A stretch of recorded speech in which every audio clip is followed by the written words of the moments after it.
అందరికీ నమస్కారం అండి. నేను doctor Vishwaksena Reddy, senior consultant neurosurgeon, star hospitals, Hyderabad. ఈరోజు మనము మెదడులో వచ్చే కణతులు లేదా బ్రెయిన్ ట్యూమర్స్ ఏదైతే మనం తరచుగా వింటుంటామో దీని గురించి తెలుసుకుందాం. మెదడులో ట్యూమర్స్ రావడం అనేది కంపేర్ టు వేరే ట్యూమర్స్తో పోల్చుకుంటే చాలా తక్కువ శాతం ఉంటాయి. కానీ ఈ ట్యూమర్స్ అనేవి ఎందుకు వస్తాయి, ఎలాగొస్తాయి, ఏం చేస్తే వస్తాయి అనేది ఇప్పటికి కూడా మనకు తెలియదు. సామాన్యంగా ఇవి బాడీలో అంటే మెదడులో ఉండే కణాల్లో జన్యుపరమైన మార్పులు రావడం వల్ల ఈ ట్యూమర్స్ అనేది రావడం జరుగుతూ ఉంటుంది.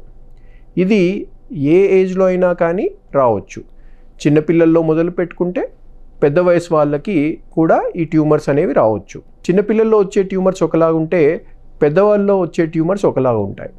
సో ఎందుకు వస్తాయనే దానికి మనకు సమాధానం లేదు, ఎప్పుడు వస్తాయనే దానికి సమాధానం లేదు. సామాన్యంగా వీటికి ఏంటంటే కొన్ని లక్షణాలు ఉంటాయి.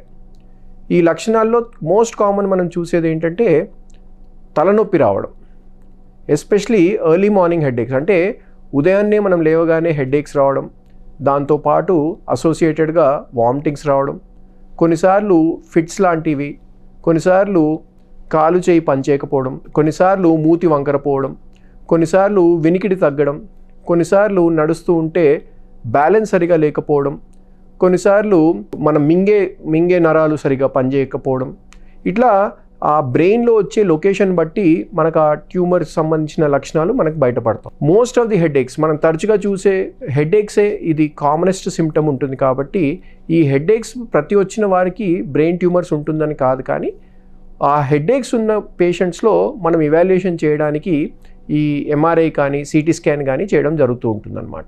సో ఈ స్కాన్స్ ఎందుకు చేస్తామంటే ఈ తక్కువ శాతం మేబీ 1% పేషెంట్స్లో ఈ ట్యూమర్స్ అనేవి ఉంటాయి. కాబట్టి ఆ డేంజర్ రకమైన ట్యూమర్స్ చూసుకోవడానికే మనం హెడేక్స్ ఉన్న పేషెంట్స్లో ఈ స్కాన్స్ అనేది చేయడం జరుగుతూ ఉంటుంది. ఈ లక్షణాలు కనుక ఉంటే మనం సామాన్యంగా ఏదైనా డాక్టర్ దగ్గరికి వెళ్తే ఇనిషియల్గా కొన్ని పరీక్షలు అంటే క్లినికల్ ఇవాల్యుయేషన్ చేస్తాం.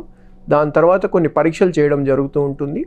సో ఆ పరీక్షల తర్వాత మనకు ఆ ట్యూమర్ క్యారెక్టర్ అర్థం చేసుకొని అది ఏం ఉండొచ్చు, దాన్ని ఎట్లా అప్రోచ్ చేస్తే బాగుంటుంది అనేది మనం పేషెంట్స్తో డిస్కస్ చేస్తాం. చాలాసార్లు ఈ ట్యూమర్స్ ఎస్పెషలీ పెద్దవాళ్ళలో ఏంటంటే మెదడులో పుట్టే ఆ కణతులు ఉంటాయి.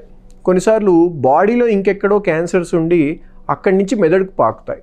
వీటిని మెటాస్టాసిస్ అంటామన్నమాట. సో అటువంటి ట్యూమర్స్ ఉంటే కనుక దాని లక్షణాలు బట్టి, ఇప్పుడు ఫర్ సపోజ్ ఈ సిమ్టమ్స్ ఉండి మనం ఎవాల్యుయేషన్ చేసాము, దాని తర్వాత ఈ ఎంఆర్ఐలో ఈ లక్షణాలు ఉన్నాయంటే మెటాస్టాసిస్ అంటే ఇంకెక్కడి నుంచో బాడీలో ఉండే క్యాన్సర్స్ కణాలు మెదడుకి పాకిపోయినాయి అని అంటే కనుక దాని ఇవాల్యుయేషన్లో భాగంగా కొన్నిసార్లు పెట్ స్కాన్ అనేది కూడా మనం చేస్తూ ఉంటాం. సో ఆ ట్యూమర్ ఎక్కడుంది దాని లక్షణాల బట్టి మనకి చాలా వెరైటీస్ ఆఫ్ ట్రీట్మెంట్ వచ్చాయి.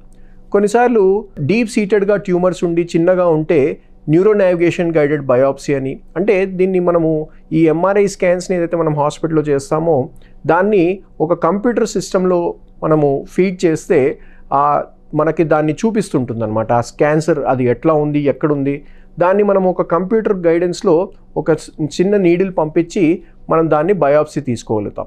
అట్లాగే కొన్ని రకాల ట్యూమర్స్కి మనం ఎండోస్కోపీ ద్వారా కూడా ట్రీట్మెంట్ చేయవచ్చు. కొన్నిసార్లు ఈ అడ్వాన్స్డ్ టెక్నిక్స్ ఉంటాయి, బ్రెయిన్ మ్యాపింగ్ అని చేస్తూ ఉంటాము.